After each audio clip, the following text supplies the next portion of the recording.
সকলোকে ওয়েলকাম জনাইছো পংখীৰ অন্য এটা ভিডিঅ'লৈ।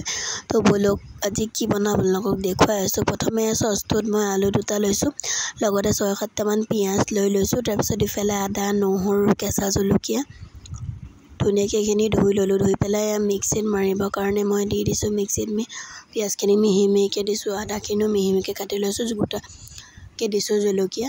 তাৰপিছত আদা নহৰু দি লগতে জালুক আৰু জিৰা দি দিছো। মোৰ এইখিনি প্ৰেছ কৰি হৈ গৈছে। কি বনাব লৈছো গম পাইছে নিশ্চয়, মাংস। তো এইখিনি প্ৰেছ হোৱাৰ পিছত মই চৰিয়া এটাত মাংসখিনি ধুনীয়াকৈ ধুই ল'ম। লগতে আলু যে লৈছিলোঁ সেই আলুখিনি টুকুৰা-টুকুৰকৈ কাটি পানীত দি দিছোঁ চৰিয়াটোত। দি পেলাই মাংসখিনি দিছোঁ। মাংসখিনি মই ধুনীয়াকৈ ঘঁহি লৈছোঁ। মাংসখিনিও মই 5-6বাৰমান ধুইছোঁ। মই ভিডিঅ'টোত এবাৰহে মানে দেখুৱাইছোঁ। দেখিছেনে? ধুনীয়াকৈ ঘঁহি লৈছোঁ। তাৰপিছত 6-7বাৰ ধুনীয়াকৈ ধুই মাংস ৰেডি হৈ গৈছে। আলুখিনি মাংসখিনি ধুনীয়াকৈ থৈ দিছোঁ। ধুই পিনি তাৰপিছত কুকাৰত তেল দি দিছোঁ। আজি ফাৰ্ষ্ট টাইম মই কুকাৰত বনাম দেই মাংস, সেইবাবে ভিডিঅ'টো সাঁচি ৰাখোঁ বুলি ভাবিলোঁ। লগতে তেলখিনি উতলাৰ লগে লগে তেজপাত দুটা, লং, ইলাচি দি দিছোঁ। এইখিনি মই খুন্দি দিয়া নাই, কাৰণ খুন্দি দিলে ফ্লেভাৰটো নাহিব, সেইবাবে খুন্দি দিয়া নাই।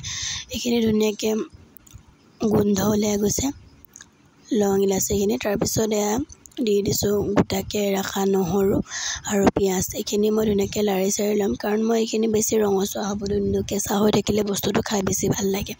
তাৰপিছত যিখিনি মছলা মই প্ৰেছ কৰি ৰাখিছিলোঁ সেইখিনি দি তেলত মই দি দিছোঁ। লগতে মই হালধি, নিমখ, তাৰপিছতে ইয়াত মই মানে কিনা মছলা অকণমান দিছোঁ, চাহী গৰম মছলা অকণমান, জিৰা গুড়ি দিছোঁ। আৰু মই বেলেগ একো দিয়া নাই, কাৰণ মই আজি ঘৰুৱা মানে বস্তু দিয়ে বনাম বুলি ভাবিলোঁ, সেইবাবে মই একো নিদিলোঁ। মানে কালাৰটো আহিবৰ কাৰণে মই অকণমান ৰেড চিলি পাউডাৰ পিছতহে দিছোঁ। চ' এইখিনি ভাজি লৈছোঁ। মই বেছি ভাজা নাই, কাৰণ বেছি ভাজিলে বস্তুটো দি গ'লে মানে গোন্ধটো বেয়া লাগে। লগতে মই ধুনীয়াকৈ মাংসখিনি দি দিলোঁ। এইখিনি ধুনীয়াকৈ লাৰি চাৰি মই লৰাই দিছোঁ, বহাই ধুনীয়াকৈ দিলোঁ।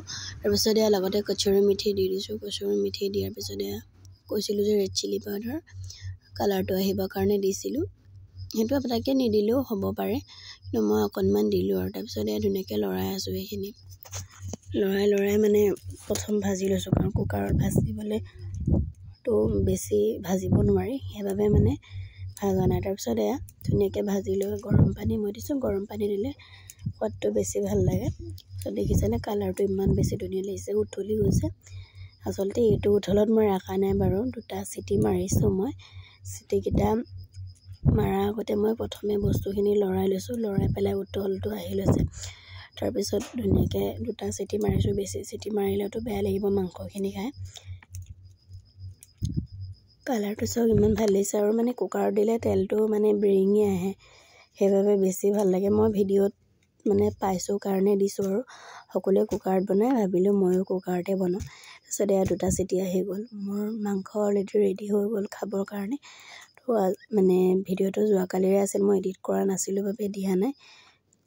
তো মাংস মই ধুনীয়াকৈ বাঢ়ি লৈছোঁ। ইফালে ভাত কেইটামান ধুনীয়াকৈ সজাই লৈছোঁ কাঁহীখনতে, লগতে নেমু এপিচ লৈছোঁ। তো এয়াই আছিল আজিৰ ভিডিঅ'। কেনেকুৱা পালে জনাব। Bye bye.